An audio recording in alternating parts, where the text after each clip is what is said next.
Hello everyone. Communication skill develop ചെയ്തെടുക്കുമ്പോൾ നമ്മളൊക്കെ പലപ്പോഴും മറന്നു പോകുന്ന ഒരു വശമാണ് ബോഡി ലാംഗ്വേജ് അഥവാ ശരീരഭാഷ എന്ന് പറയുന്നത്. ആശയവിനിമയം നടത്തുമ്പോൾ, അതായത് കമ്മ്യൂണിക്കേഷൻ എന്ന് പറയുമ്പോൾ അതിനകത്ത് വേർബൽ കമ്മ്യൂണിക്കേഷനും നോൺ വെർബൽ ആയിട്ടുള്ള കമ്മ്യൂണിക്കേഷനും വളരെയധികം പ്രാധാന്യമുണ്ട്. ഈ നോൺ വെർബൽ കമ്മ്യൂണിക്കേഷനിലാണ് നമ്മളുടെ ബോഡി ലാംഗ്വേജ് അഥവാ ശരീരഭാഷ വരുന്നത്. നമ്മളെ കാണുന്ന അല്ലെ നമ്മൾ സംസാരിക്കുന്ന വ്യക്തിക്ക് നമ്മളുടെ ശരീരഭാഷയിൽ നിന്ന് തന്നെ ഏറെക്കുറെ നമ്മളുടെ മനസ്സിനുള്ളിൽ എന്താണ്, അതായത് ആ സമയത്ത് ആ വ്യക്തിയോട് നമ്മൾ സംസാരിക്കുമ്പോൾ നമ്മുടെ ഉള്ളിൽ ആ വ്യക്തിയോട് സംസാരിക്കാൻ താല്പര്യമുണ്ടോ, അല്ലെങ്കിൽ നമ്മൾ ആങ്ഷ്യസ് ആണോ, ഒരുപാട് വറീഡ് ആണോ, ഇങ്ങനെയുള്ള കാര്യങ്ങളൊക്കെ നമ്മളെ ഒന്ന് നോക്കിക്കഴിഞ്ഞാൽ അവർക്ക് മനസ്സിലാക്കാൻ സാധിക്കും. അത് അവർക്ക് മാത്രമല്ല, ഈ കാര്യങ്ങൾ അറിഞ്ഞിരുന്നാൽ മറ്റുള്ളവരെ കുറിച്ച് നമുക്കും ഏറെക്കുറെ സംസാരിക്കുമ്പോൾ ഒരു ഐഡിയ കിട്ടാനായിട്ട് സാധിക്കും. അതോടൊപ്പം നമ്മളുടെ ശരീരഭാഷയിൽ എന്തെങ്കിലുമൊക്കെ പാകപ്പിഴകളോ കുറവുകളോ ഉണ്ടെങ്കിൽ അത് മാറ്റിയെടുത്ത് നല്ല ഒരു കമ്മ്യൂണിക്കേഷൻ സ്കില്ല് ഡെവലപ്പ് ചെയ്തെടുക്കാനായിട്ട് അതുമൂലം നമുക്ക് സാധിക്കും. അതുകൊണ്ട് ഇന്നത്തെ വീഡിയോയിൽ നല്ല പ്രോപ്പർ ആയിട്ടുള്ള ബോഡി ലാംഗ്വേജസ് എന്തൊക്കെയാണ്, അതോടൊപ്പം തന്നെ എങ്ങനെ മറ്റൊരു വ്യക്തിയെ, നമ്മളോട് സംസാരിക്കുന്ന വ്യക്തിയുടെ ശരീരഭാഷയിൽ നിന്ന് ആ വ്യക്തിയുടെ മനസ്സിലെ അപ്പോഴത്തെ എന്ത് തരത്തിലുള്ള ഇമോഷനാണ് ഉള്ളതെന്നൊക്കെയുള്ള കാര്യങ്ങൾ നോക്കാം. Facial expression. നമ്മളോട് സംസാരിക്കുന്ന വ്യക്തിയുടെ മുഖത്തേക്ക് നോക്കിയാൽ അവരുടെ ആ ഫേഷ്യൽ എക്സ്പ്രഷൻ കണ്ടാൽ തന്നെ ആ വ്യക്തിയുടെ അപ്പോഴത്തെ ആ ഒരു മാനസികാവസ്ഥ എന്താണെന്ന് നമുക്ക് മനസ്സിലാക്കാൻ സാധിക്കും. അത് ചിലപ്പോൾ ഹാപ്പി ആകാം, സാഡ് ആകാം, എക്സൈറ്റ്മെന്റ് ആവാം, ആങ്ഷ്യസ് ആകാം, എന്ത് തന്നെ ആയാലും ഈ ഒരു ശരീരഭാഷ മനസ്സിലാക്കാൻ നമ്മൾക്ക് ആർക്കും തന്നെ വലിയ ട്രെയിനിങ്ങിന്റെ ഒന്നും ആവശ്യമില്ല. നമ്മളോട് സംസാരിക്കുന്ന വ്യക്തിയുടെ മുഖത്ത് ഒരു ചെറു പുഞ്ചിരിയും അതോടൊപ്പം തന്നെ അവരുടെ ആ പിരികം, ഐബ്രോസ് ഒരു സ്ലൈറ്റ് റേസ്, ഒരു അല്പം ഉയർന്നു നിന്നുള്ള ഒരു മുഖഭാവമാണ് എങ്കിൽ അതിന്റെ അർത്ഥം ആ വ്യക്തി കോൺഫിഡന്റ് ആണ്, അതോടൊപ്പം ഫ്രണ്ട്ലി ആണ്, സൗഹൃദപരമായ ഒരു ആറ്റിറ്റ്യൂഡ് വെച്ച് പുലർത്തുന്നു അല്ലെ നമ്മളുടെ ആ സംസാരത്തിൽ ഉണ്ട് എന്നും നമുക്ക് മനസ്സിലാക്കാൻ സാധിക്കും. ഐസ്, കണ്ണുകൾ നമ്മളുടെ ശരീരഭാഷയിൽ ഏറ്റവും പ്രധാനപ്പെട്ട ഒരു ഭാഗമാണ് ഈ കണ്ണുകളുടെ ചലനം എന്ന് പറയുന്നത്. നമ്മൾ സംസാരിക്കുമ്പോഴാണേലും നമ്മളോട് മറ്റൊരാൾ സംസാരിക്കുമ്പോഴാണേലും ഈ കണ്ണിന്റെ ചലനത്തിൽ നിന്ന് തന്നെ ആ വ്യക്തിയുടെ ആ അപ്പോഴത്തെ മാനസികാവസ്ഥ നമുക്ക് നന്നായിട്ട് തന്നെ മനസ്സിലാക്കാൻ സാധിക്കും. നമ്മളൊന്ന് നോക്കണം എന്നുള്ള ഒരു കാര്യം മാത്രമേ ഉള്ളൂ. അപ്പൊ എന്താണ് ഈ കണ്ണുകളുടെ ചലനത്തിൽ ഇത്രമാത്രം പ്രാധാന്യമുള്ളതെന്ന് നമുക്ക് നോക്കാം. നമ്മളോട് സംസാരിക്കുന്ന വ്യക്തി അല്ലെ നമ്മൾ ഒരാളോട് സംസാരിക്കുമ്പോൾ നല്ല രീതിയിൽ ഐ കോണ്ടാക്ട് മെയിൻറ്റെയിൻ ചെയ്യുന്നുണ്ട് എങ്കിൽ അതിന്റെ അർത്ഥം ആ വ്യക്തിക്ക് നമ്മളോട് സംസാരിക്കാനും നമ്മൾ പറയുന്നത് കേൾക്കാനും താല്പര്യം ഉണ്ട് എന്നുള്ളതാണ്. അതുകൊണ്ടാണ് പറയുന്നത് നല്ലൊരു കമ്മ്യൂണിക്കേഷൻ സ്കില്ല് ഡെവലപ്പ് ചെയ്തെടുക്കണമെങ്കിൽ പ്രോപ്പർ ഐ കോണ്ടാക്ട് മെയിൻറ്റെയിൻ ചെയ്യണമെന്ന്. ഐ കോണ്ടാക്ട് മെയിൻറ്റെയിൻ ചെയ്യുക എന്ന് പറയുമ്പോൾ ഒരിക്കലും കണ്ണെടുക്കാതെ ഒരു വ്യക്തിയെ നോക്കി അവർക്കൊരു ഡിസ്കംഫോർട്ട് ഉണ്ടാക്കുക എന്നുള്ളൊരു പർപ്പസ് അല്ല ഉദ്ദേശിക്കുന്നത്. ആ വ്യക്തിയെ നമ്മൾ കണ്ണിൽ തന്നെ നോക്കുക എന്ന് പറയുമ്പോൾ ആ സംസാരത്തിന് ഉതകുന്ന രീതിയിലായിരിക്കണം നമ്മൾ ഐ കോണ്ടാക്ട് മെയിൻറ്റെയിൻ ചെയ്തത്. ഇനിയും മറ്റൊരു ഇതെന്ന് പറയുന്നത്, ചില വ്യക്തികൾ ഒട്ടും തന്നെ കണ്ണിൽ നോക്കി സംസാരിക്കില്ല.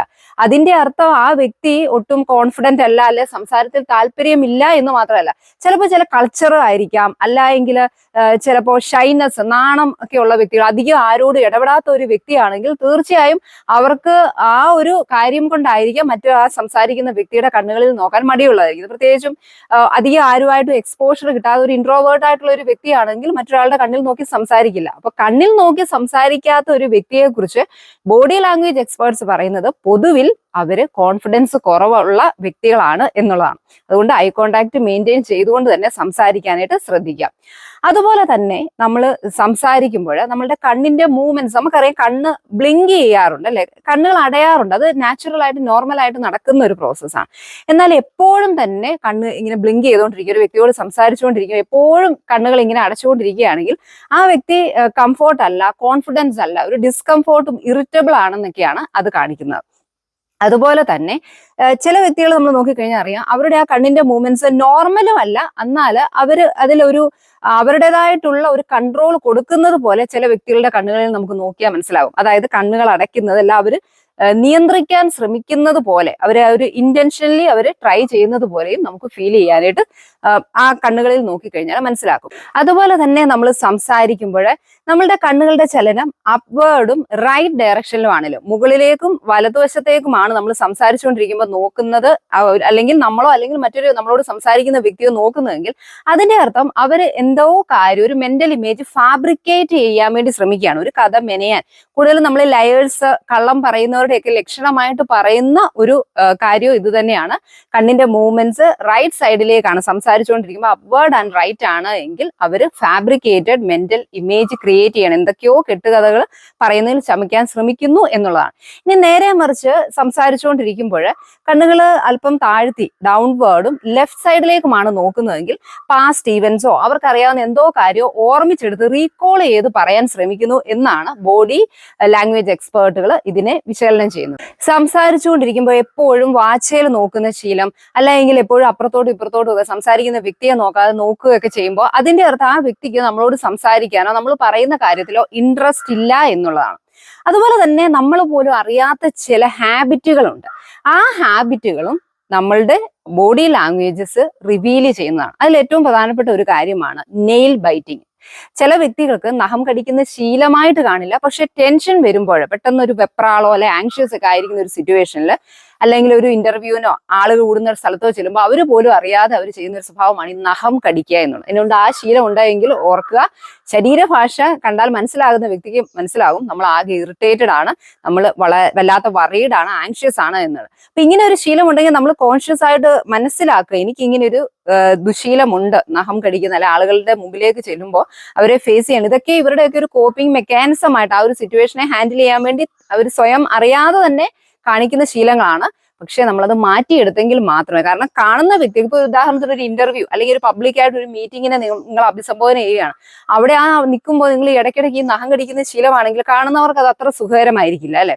അതുപോലെ തന്നെ വളരെ പ്രധാനപ്പെട്ടതാണ് ഫിഡ്ജറ്റിംഗ് എന്ന് പറയുന്നത്. അതായത് ഈ എപ്പോഴും ഇങ്ങനെ എന്തെങ്കിലുമൊക്കെ ചലനങ്ങൾ കാണിച്ചുകൊണ്ടേയിരിക്കുക, അനങ്ങിക്കൊണ്ടേയിരിക്കുക, അടങ്ങിയിരിക്കാത്ത, അതായത് കൈകളുടെ ചലനമായാലും കാലുകളായാലും ഇട്ട് വിറപ്പിക്കുക, കൈ ആണെങ്കിലും എപ്പോഴും ചലിപ്പിച്ചുകൊണ്ടിരിക്കുക. ചില വ്യക്തികളാണെങ്കിൽ നമ്മൾ ശ്രദ്ധിച്ചറിയാം, സംസാരിച്ചുകൊണ്ടിരിക്കുമ്പോൾ എപ്പോഴും മുടിയേൽ ഇങ്ങനെ പിടിച്ചുകൊണ്ടിരിക്കുക, അല്ല എങ്കിൽ കയ്യിൽ റിങ് മോതിരം ഉണ്ടെങ്കിൽ സംസാരിച്ചുകൊണ്ടിരിക്കുമ്പോൾ എപ്പോഴും അതേൽ ഇങ്ങനെ റബ്ബ് ചെയ്തുകൊണ്ടിരിക്കുക. അങ്ങനെ പലതരത്തിലുള്ള സ്വഭാവങ്ങൾ, അത് ഓരോ വ്യക്തിക്ക് ഓരോ തരത്തിലായിരിക്കും. അപ്പൊ ഇങ്ങനെയുള്ള എന്തെങ്കിലുമൊക്കെ തരത്തിലുള്ള മൂവ്മെന്റ്സ് നിങ്ങൾ കാണിക്കുന്നുണ്ട് എങ്കിൽ നമ്മളുടെ എതിരെ ഇരിക്കുന്ന ആൾക്ക് മനസ്സിലാകും നമ്മൾ ആകെ ആങ്ഷ്യസ് ആണ്, ഡിസ്ട്രസ് ആണ്, നല്ല ഒരു ടെൻഷനും ഒക്കെ ഉണ്ട്, അല്ലെങ്കിൽ നമ്മൾ ആ സംസാരത്തിൽ അത്ര കോൺഫിഡൻസ് അല്ല എന്നൊക്കെയാണ് ഈ ശരീരഭാഷകൾ അവരെ മനസ്സിലാക്കി കൊടുക്കുന്നത്. പോസ്ചർ ശരീരഭാഷയിൽ വളരെയധികം പ്രാധാന്യമുള്ള ഒരു കാര്യമാണ്. നമ്മളുടെ പോസ്ചർ എങ്ങനെയാണ് എന്നുള്ളത്.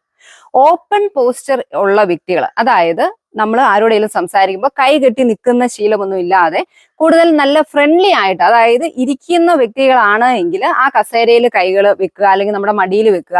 നിന്നുകൊണ്ട് സംസാരിക്കുകയാണെങ്കിൽ പോലും കൈകൾ നെഞ്ചോട് ചേർത്ത് അല്ലെങ്കിൽ ഇങ്ങനെ കെട്ടിവെച്ച് നിൽക്കുന്ന ശീലമുള്ളവരാണ് എങ്കിൽ അതിനെ ക്ലോസ്ഡ് പോസ്ചർ എന്നാണ് പറയുന്നത്. ഓപ്പൺ പോസ്ചർ ഉള്ള വ്യക്തികൾ എന്ന് പറഞ്ഞാൽ മറ്റുള്ളവരോട് നല്ല ഫ്രണ്ട്ലി ആയിരിക്കും, സംസാരിക്കാൻ ഇൻട്രസ്റ്റ് ഉള്ള വ്യക്തികളും ആയിരിക്കും.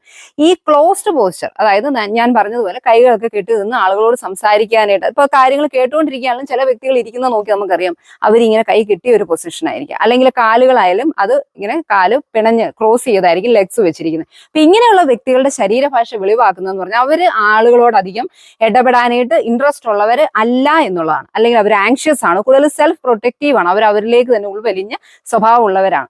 അതുകൊണ്ട് തന്നെ ഈ സ്റ്റേജ് ഷോകളൊക്കെ നടത്തുമ്പോൾ നിങ്ങൾ ശ്രദ്ധിച്ചാൽ അറിയാം, മെന്റലിസ്റ്റുകളൊക്കെ ആണെങ്കിലും വിളിക്കുന്നത് സ്റ്റേജിലേക്ക് എന്തെങ്കിലുമൊക്കെ പെർഫോമൻസിന് ഹെൽപ്പ് ചെയ്യാനായിട്ട് വിളിക്കുന്നത് ഈ ഓപ്പൺ പോസ്ചർ ഉള്ളവരെ ആയിരിക്കും. ആ മെന്റലിസ്റ്റുകളാണെങ്കിലും പറയുന്നത് ഇങ്ങനെയാണ്, നമ്മൾ ഓപ്പൺ പോസ്ചറുകൾ ഉള്ള വ്യക്തികളെ മാത്രമേ വിളിക്കുക. കാരണം നമ്മളുമായിട്ട് കോപ്പറേറ്റീവും സഹകരിക്കാനായിട്ടുള്ള മനോഭാവം എന്ന് പറയുന്നത് ഓപ്പൺ പോസ്ചറിലുള്ളവർക്കാണ് എന്നാണ്. മൗത്ത് എക്സ്പ്രഷൻ ആൻഡ് മൂവ്മെന്റ്സ്, നമ്മളുടെ വായുടെ അല്ലെങ്കിൽ ചുണ്ടിന്റെ ചലനവും നമ്മളുടെ ശരീരഭാഷയിൽ വളരെയധികം പ്രാധാന്യമുണ്ട്.